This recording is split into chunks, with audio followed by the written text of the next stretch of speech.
You're looking at a couple of FiZZ handheld CO2 dispensers and a FiZZ cap. These are used to inject CO2 through a nipple on the cap into a bottle. And there's a thumb button here. When the thumb button is depressed, CO2 blows out. If you touch it to this nipple, you can hear CO2 coming out that it passes through the valve. Now, these handheld CO2 dispensers utilize CO2 bulbs that look like this. This is a FiZZ CO2 bulb, and the tip of the CO2 bulb, and this is a full CO2 bulb, right at the top of the bottleneck here, there's a burst disc, and a steel pin punctures a hole in that burst disc when you put it inside the FiZZ cup. Now these are fairly expensive. Those of you with a FiZZ know that they cost you around $1 a piece. I sell mine for $1.15. Here's one that's already been used. It has a hole in the end of it, and these bulbs I pay 25 cents a piece as a return deposit when you send these back. That information is clearly printed onto the bulb.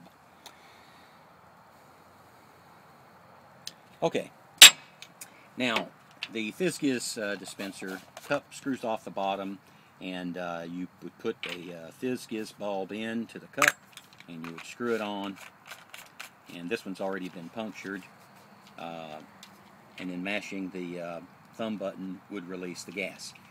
Here is one that already has a CO2 bulb in it, and we're going to show you how to avoid having to put a new CO2 bulb every time you want to do a couple of liters of carbonation, either soda or seltzer water or beer, whatever it is that you are trying to carbonate.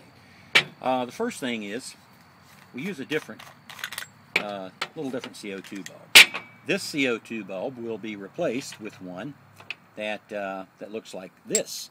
Notice there's a little modification on the end. I've added a little fitting down to the bottom, and that little fitting will allow you to connect an external source of CO2, making this bulb feel like it's always full.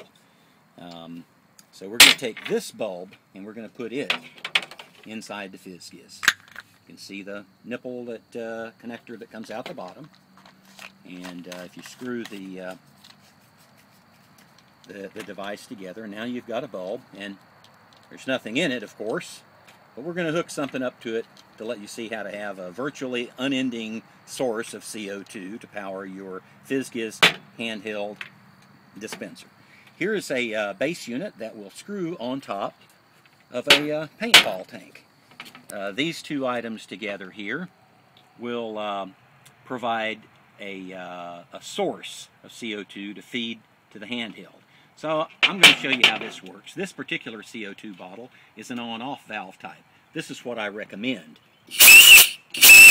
It lets you open and close the CO2 flow off at will.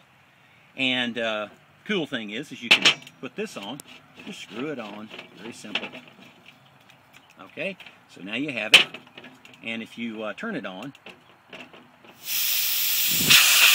there's a flow of CO2 out of that tube there.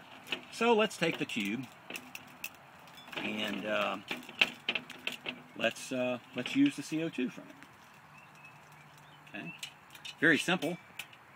You just hook it up to the FiZZ dispenser and press the button.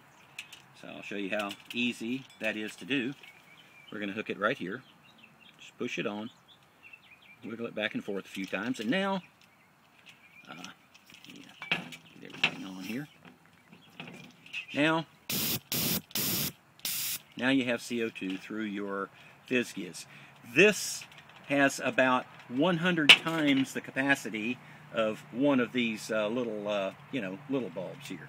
So you have a great big tank in place of a tiny little tank. And this tiny little tank doesn't have a valve on the top of it. It just has a burst disc. The cool thing about this is it has a valve. You can turn it on and turn it off. You can refill this for $3, you know, at a Sports Authority whenever it's empty. So let's show you how the whole thing is designed to work. We'll put some water in a bottle, and this is you know, water that we've cooled. It's best to use cold water because cold water will accept carbonation more readily. But you can use tap water that isn't all that cold, and it will still carbonate your beverage just fine. We'll cap it with a FiZZ GiZ cap, and a common practice, people love to burp these bottles to expel the air. That gets rid of the oxygen in the environment, and so you now have a pure CO2 environment inside of your bottle. Okay, so let's carbonate this. Show you how it works. Very simple. I like to turn it upside down because I like to watch the bubbles. I'm just letting the weight of the bottle. I'm not pushing very hard on it.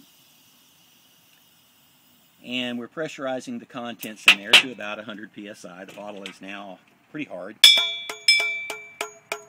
Okay, and what we're going to do is we're going to make it softer by dissolving the CO2 that was up in the top there in the headspace into the water. Give it a little extra place to go. So now it's a little bit softer than it was. So let's hit it again with some more CO2. One of these 12-ounce bottles requires about 2.3 grams or so of CO2. And if you have a gram scale, you can actually weigh before and after.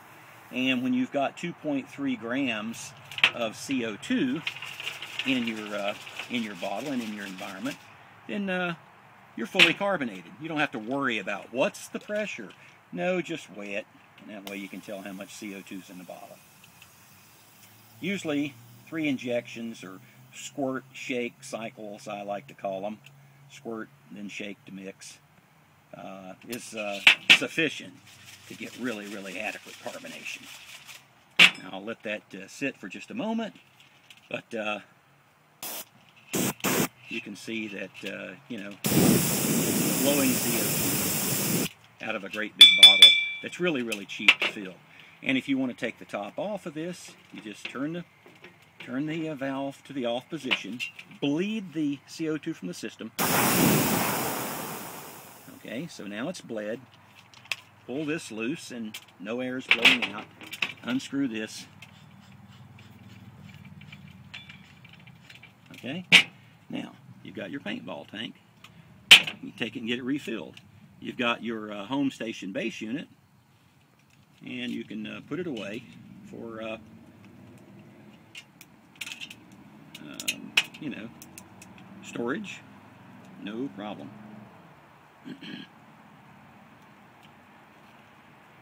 There you go. All right, let's look at this water here. See what we've been able to do. Ah, there you go. Nice bottle of very fully, highly carbonated water. If you like seltzer and you get yourself some good quality water and carbonate it, I guarantee you it will be as good as any that you've ever had.